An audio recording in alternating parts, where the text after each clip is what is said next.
Football then and now, a fun look at football nostalgia and the modern game intertwined. Join us.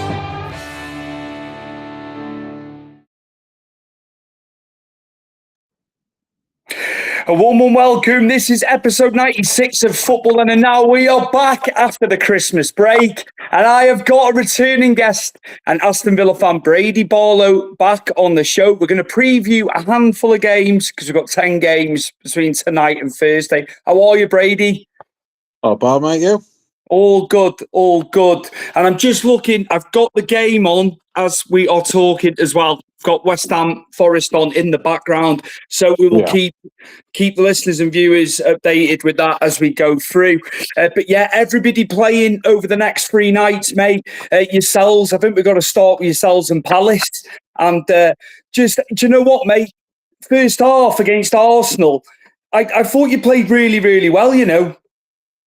Yeah, and then Onana went off injured, and it just seemed to fall into their hands then. Obviously, no Kamara, no Cash either, so I think when Onana went off, it just sort of took something out of it, because, I mean, you know yourself from watching him at Everton, he just doesn't stop. I mean, he's got so much talent. How we managed to convince him to join us from you lot. But yeah, I think once he went off, Arsenal got that goal and it just spurred them on. And I mean, we had a hell of a run. Hell of a run. One that I'd never thought we'd be able to do, especially in the Premiership in this era. But I mean, if Arsenal don't go on and win the league now, are they ever going to win it? It's got to be this year, isn't it? Again, City have had some iffy results as well. They've been slipping up. You got to say it's got to be their year. But again, there's 18 games yet. There's still a long way to go, isn't there? But they've put themselves in one hell of a position. There's no two ways about it. And you got back to winning ways. Let's not end on a negative with Villa. You got yourselves back winning, didn't you? So, again, you're in the hunt. You're absolutely flying. And to be in the top 4, mate, you must be elated. Yeah, especially, I mean, after losing out last season and not really spending much in the summer, well, barely spending anything in the summer, really, I thought we'll be pushing for Europe. And then with that start that we had, where we couldn't score in the first 5, I just thought this is going to be a heavy season. And then he came out openly, called the players out for being lazy, and we've just been on this mad little run ever since. And I think if we don't get top 4 this season, then I think there is something extremely wrong with what's happening. But I think I've looked at the next probably 5 or 6 games that we've got, and I wouldn't say they're winnable, because you know yourself, the Premiership is a hard league to play in. We've had the luck of the green in a lot of the games that we've played in that win streak that we had. But yeah, we got a little helping hand off Forest keeper on the weekend. What he was doing for the 3rd goal, I don't have a clue. But going to Palace tomorrow, it's going to be a tough one. Even though they've got players out, it's still going to be tough. They're on a bad run, but like you say, that's always when will the bad run come to a end. Hopefully not for you lot tomorrow. But stranger things have happened, haven't they? But I do think I've got you in pole position for it, mate. I just feel you're gonna be too strong for them, I think. If we go and beat them, then that puts us 3 points back behind Arsenal again. And with Arsenal playing Liverpool this week as well, Liverpool need the win. So that's going to be a good game as well. I think that could be end to end. That could go down to anyone. I wouldn't want to call that one really, but yeah, I think there's some must-win games in the next couple of days for a lot of teams. Where do you think it's been going wrong for Palace? What do you when you're looking at it? I don't know if they've just had the injuries at the wrong time. I mean, there's no right time to have an injury, but I don't know whether it's injuries have affected it, if it's the manager not signing a new contract, and players thinking, well, what's the point in doing anything if he's not going to be here and somebody else is going to come in the summer? It's hard to put a finger on, really, because they weren't playing that bad at the start of the season. And then all of a sudden, it's just sort of dropped off. Sort of, I know it's not the same, but it's sort of like what Liverpool did. I mean, Liverpool started off strong and just went rapidly downhill.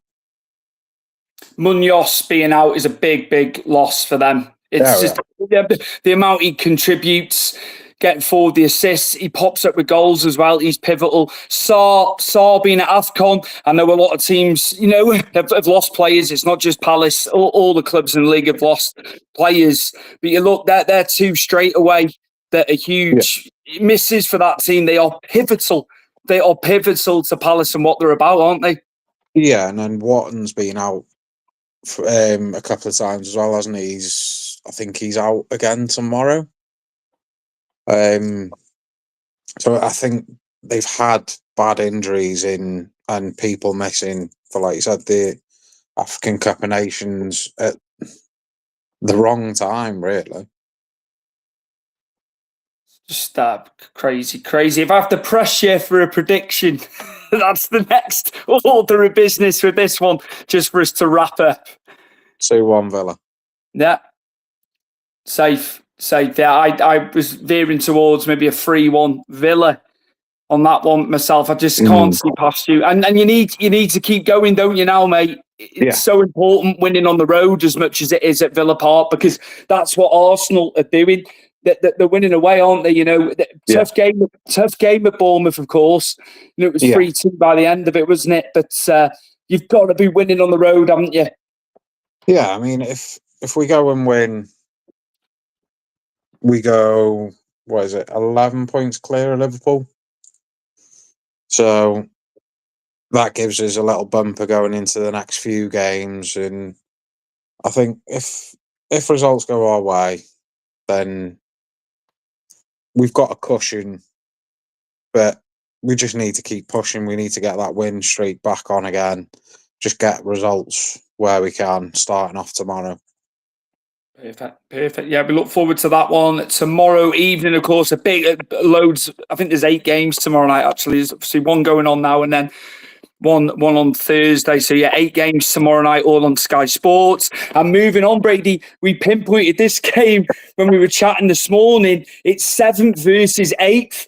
2 teams that have just exceeded expectations at Brentford versus Sunderland. Of course, Brentford. I wrote them off. I wrote them off when Keith Andrews took over. And Bruno going, of course, Visser going, Norgard going as well. I think you're not the only one, Stu. A lot of us wrote them off with how their team got stripped of players, the manager leaving. We all thought, where are they going to get it from? How are they going to do it? And they're doing it. I mean, I know you're not liking it because you were there the other day, but against you lot, I didn't expect them to go to your place and do that with the way that you're playing this season. I didn't expect them to go and do that against you lot. But I think they've gone and got the right players in that he's wanted, that has suited the system. Absolutely. Again, Kevin Schade, they've had him there for a few seasons. He was propping up. He was coming up with goals, wasn't he? Even when Visser and Mbeumo were there.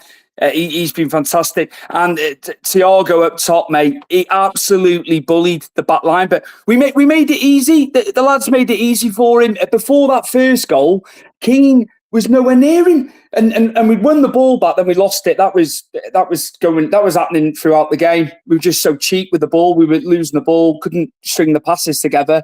And in a lot of ways, Brentford played how we've been playing on the road, because we're a better outfit. We're a better outfit on the road. We're harder to beat. We're really struggling at home. There's been some hammerings. There's been like 3 games where we've been absolutely slaughtered there. But Brentford did what Everton have been doing when they've been the away team. They counted the ball, but Thiago was absolutely. He's a nuisance. He's a nuisance. He's a big lad, very very old school, really. When you look at him, and Keane and Tarkowski couldn't deal with him, mate. They really couldn't. And I knew the writing was on the wall 30 seconds before that first goal went in. That's testament to Brentford, Brady. That's testament to how they were set up. They stifled us. That's what they did on Sunday. Yeah, I mean,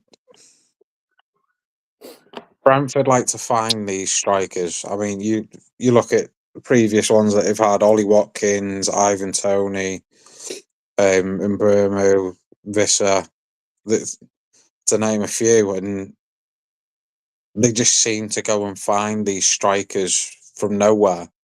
Kind of like what Brighton do with a lot of their players. They just seem to find a diamond in the rough who just comes in and smashes it for them.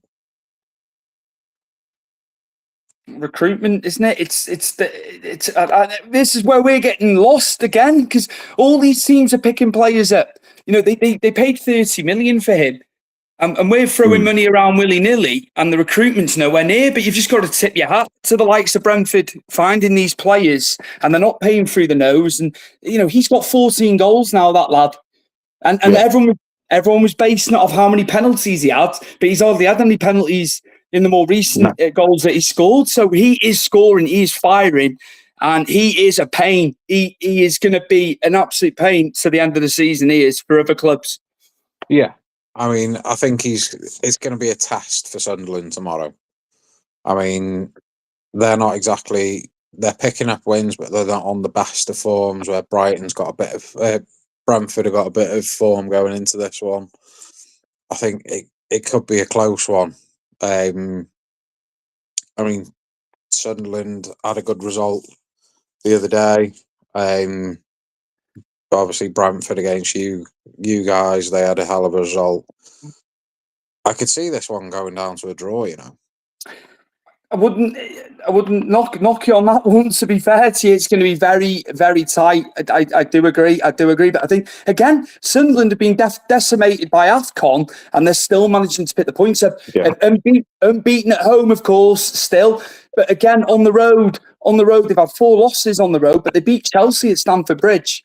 I mean, they've had results on the road as well. They're tough.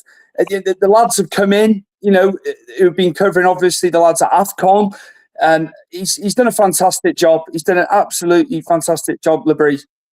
Yeah, a brilliant job, especially coming back into the Premiership. And nobody gave him a chance at first. When they first came up, before they started getting all these players in, nobody gave him a hope in hell. And then to go and get somebody like Granit Xhaka, who was brilliant I liked him when he was at Arsenal. He was the player that got in your face. Wasn't shy for a tackle. And then when he was at Leverkusen, same again. Bullied everything. And then for Sunderland to go and get him, I was like, have they just thrown a load of money at him to convince him to come? But you see him playing, and he literally looks like he loves playing there because the fans love him. And He's been absolutely superb, he has. Yeah. I mean, a lot of the lads that they've brought in, a lot of the lads that they kept from the Championship in the team, they're just... I mean, a lot of the lads that have come up from the Championship with him, they probably never thought that they would get it at this point in their career. And they're just having fun with it. they're getting results, like you said. They're going to Chelsea, getting a result there. They got that big result against Newcastle the other week. And I just think now is the time to see, are they going to push for Europe, or are they going to have that dream season where they stay mid-table-ish and then push on next season? Same with Brentford. I mean, it just all comes down to it, doesn't it? But tomorrow, I can see it being, I'd probably say a 1-1 draw. Yeah. You're not saying there's going to be a deluge of goals that there has been in a lot of these games this season. There's been so many high-scoring games. Take these two out of it; they've been involved in them as well. It's crazy in some of the games the amount of goals that have been falling in. If they go and if somebody wins it tomorrow, it takes them up to 33 points, so they could jump into 5th. So they'd be sitting in the European spots. If results go their way, they could be sat there in 5th and then try and kick on from there. But Robbie up front, Isidore was scoring the goals early on in the season, wasn't he? He's dried up. When that Robbie's come in, he's been banging goals in for Sunderland. Like, he's been really good. They've been really good, them two. Between them, when you've got two that can do that, I've been very impressed. I've been very impressed with that. But they're good. They've got the big lads at the back. Alderete. I really like Alderete at the back for Sunderland. But I just think, Brady, I've got Brentford edge in this. And I don't know if it's because what I saw them do to us the other day, but I've got in my head, I'm going to go off the top of my head now, rather than thinking it and overthinking it, although my predictions are terrible. I'm going to go 3-2 Brentford at the G-Tech. I think I'm going to go 3-2 Brentford, mate. I thought I was very impressed with them in an attacking sense, as bad as we were at the back.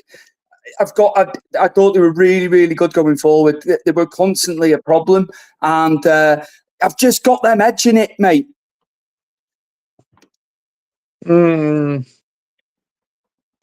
This is the thing with Brentford, they're not the most consistent. I mean, they're doing really well at being on 30 points with, like we said, with the team getting stripped and the manager. Sorry to jump in. Murillo own goal. West Ham are 1-0 up. The huge game down there, of course. West Ham need a win, don't they? They'd be a point behind Forest if they win tonight. And like you said to me off camera, Forest could go 7 points clear of them, couldn't they, with a win? So, it's an own goal off a corner. This is just the latest now. Yeah, he was at the front post and he's flicked it on into his own net. So, 1-0 West Ham after 14 minutes, Brady. Well, like we were saying today, for either team, it's a 6-pointer, that game. I mean, like we said, Forest, if they win it, they can go 7 points clear. West Ham, if they win it, they're a point behind Forest. Puts the pressure back on Forest, who aren't exactly having the best of seasons this season. But I can see West Ham, they haven't been playing too bad.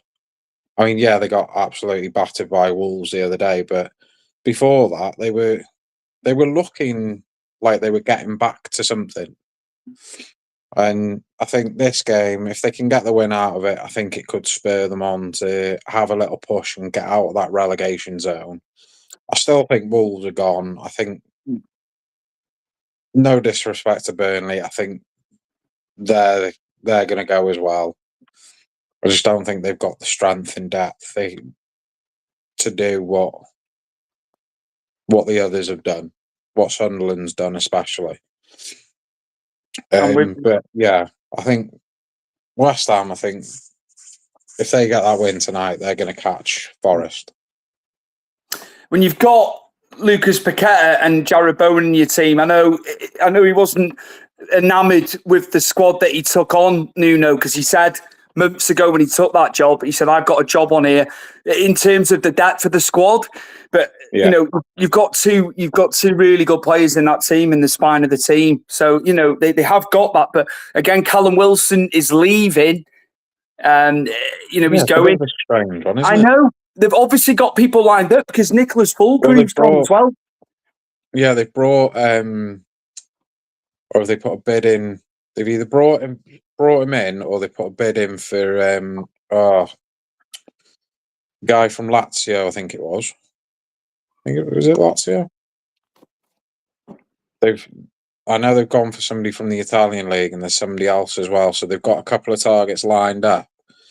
And if with Fulcrux going, I think they've got somebody in through the door. They just haven't been able to announce it yet. And I think with Wilson going as well, which I'm very surprised at, because he can be a good player if he stays fit. He is a very good player. It's just iffy, isn't it? It was just it is an odd one. It is an odd one, but again, there's obviously somebody coming in, as you say. But yeah, that's still 1-0 at the moment. While we're on the air, if anything else happens, I will bring it up. Sorry for jumping in when that goal went in, but it was as it was happening. We are live, of course. Brady, the big game of the 10 in this midweek slot, of course, the big one, pardon the pun, was slot there. Arsenal versus Liverpool. What a game this is going to be. Liverpool had hit a bit of form again, although they'd drawn with Leeds. You know, they weren't happy. They're still fourth as it stands, but it's been not good by their standards after last season. But Arsenal, you know, as you reiterated earlier, they're so strong. But what do you feel with this one on Thursday night, mate? I think, to be honest, I'd love a draw. I would love a draw. Because if it's a draw, we pick up the 3 points against Palace, then we'll only be 4 points behind Arsenal, but still keep that gap over Liverpool. If Liverpool win it, they could creep back up towards us. I think I'd love it to be a draw, but with the way that games are going at the moment, I can see Arsenal doing it. I just think, they had that little defensive blip the other day with a howler of a mistake by Gabriel, but went and made up for it at the other end. I think Arsenal might be a bit too strong for Liverpool. He has strengthened amazingly. Zubamendi has been fantastic in the six. He's been brilliant. You know, they've had Odegaard come back from the injury, of course. Hincapié, I'll say about Hincapié, because when Saliba and Gabriel were out, he was at the back with Mosquera, and then he's played fullback. He played fullback against Bournemouth, so he's versatile. I've seen a lot of him over the years at Leverkusen anyway, so I know he's decent. You know, he's won the title over there. You look at how he's strengthened. They had to strengthen. Gyökeres hasn't really scored that many goals, but he hasn't had to because everybody else is pitching in with the goals, aren't they? Yeah, I mean, Gyökeres, they had him billed to be this. Sorry about that. They had him billed to be this. Come in, smash the league, score loads of goals and everything. I mean, he's had a few injuries in. I don't know if they're just rotating him or Arteta didn't like something that he was seeing at the time because he wasn't starting games and he wasn't getting consistent games. But I think once he fits in to the system fully and Arteta gets everyone back properly, I think Gyökeres will start banging the goals in for him and spurring them on. But yeah, like I said, I'd love it to be a draw.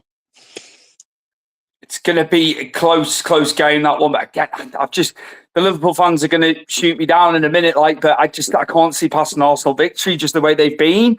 And judging by what I saw against Leeds in that game, I don't know, mate. With them, they're still a bit iffy. They haven't hit the ground running. They were expected to be contending, weren't they, at the start of the season? Yeah. We spoke of them and what they were potentially going to do. But I just think with Arsenal, Brady, I just think they've been absolutely fantastic, and they're not losing they're not losing games, are they? No. City lost a few early on. They're on 4 losses. I just think I don't know where Arsenal are going to slip up with current form. That's what I'm looking at there. Yeah, I mean, I've had a look at their next few games, and it's a tough one to call on who's going to get something out of them. But like we said, anyone could do anything to anyone. Mm. But on form at the moment, I can't see it. I mean, Arsenal are what, on a 4-game winning streak? And like I said, I'd love it to be a draw, but I can't see. I'm the same as you. I can't see past Arsenal. No. I'm going to go 2-1 Arsenal. It'll be tight. I think it'll be tight, but I've got 2-1 in my head for it. What do you think, mate? 3-1 Arsenal. Mm. I just think they're just going to be too strong for them. So yeah, we're both going for a victory there for the Gunners, who it would seem would be then going from strength to strength. And City have got to win. Amongst all this, they need a win in the next game, don't they? Because they've been slipping, They've been drawing as well. So it's at the moment, it looks like Arteta's got the winning formula, and they're going to be very hard to stop. And you know what? It'll make a change if they do win the league. But again, you boys are still in the hunt as well. Let's not write off the Villa. Yeah, I mean, we could take a leaf out of Leicester's book. I mean, they were the same. They were there or thereabout, and then they just sort of kicked on and just flew past everyone. I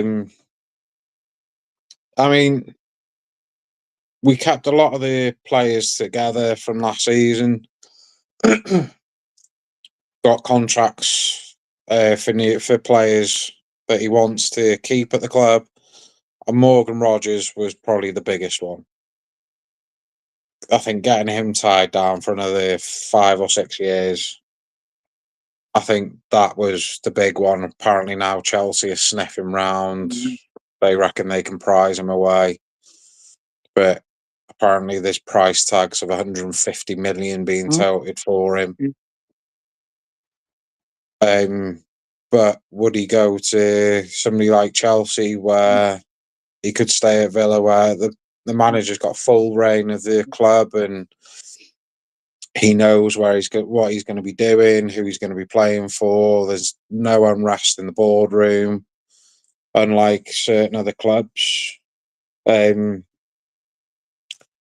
think that's what they were doing in the summer. They were just getting the players that they wanted, nailing down to new contracts. They were just getting them sorted out. I mean, yeah, we all know about the dreaded PSR and everything else, but I think they looked at it and thought, we've got a strong enough squad. He's bringing a few youngsters through, which is good as well. I just think we need to kick on. I mean, we got that win again the other day against Forest. I think get another one tomorrow. I mean, the next run-in that we've got, the teams that aren't, I know it sounds wrong at this stage, but they're not playing for anything. They're too far off Europe, but they're not near relegation. So there's sort of the mid-table clubs that are just going to sit there. And so I think if we can go get the points against them, leave a gap between us and fourth, have the others scrap it out for fourth. If we finish Champions League this season, I'd be extremely happy and have a good run in the Europa. I mean, people have got us touted to win Europa. I mean, I'd love it if we did. I mean, Emery is the king of the Europa League. That gets us Champions League in that form. So I think push on. I mean, we dashed it off the loss to Arsenal the other day. I think get back on it, push on, and I think have a good second half to the season. They've done brilliant. They've done absolutely amazing. They really have. And like last season with the Champions League, as we said various times on this show, that was brilliant. And now domestically, they're absolutely hammering it. And as you say, they're still in the Europa League, still contending. And yeah, you're going to be, I'd have you as favourites. There's going to be some tough sides left in it, of course. But yeah, and with his now in that tournament, it's, yeah, I could definitely see you doing it. So yeah, all good for Aston Villa coming into this last 4 months of the season, of course. And yeah, we'll be back on Thursday, myself and Chris, and we'll be reviewing all the action. And we'll also have live updates, I think, from Arsenal and Liverpool as it happens. And just before we go, West Ham are still 1-up, 26 minutes in. So yeah, at the moment, it's all going well for the Hammers, but there's still a long way to go. There's still 2/3 of the game to go, yeah. And Brady, thanks so much for coming back on for this first episode of 2026 of Football Then and Now. No worries. Cheers, pal. Take care.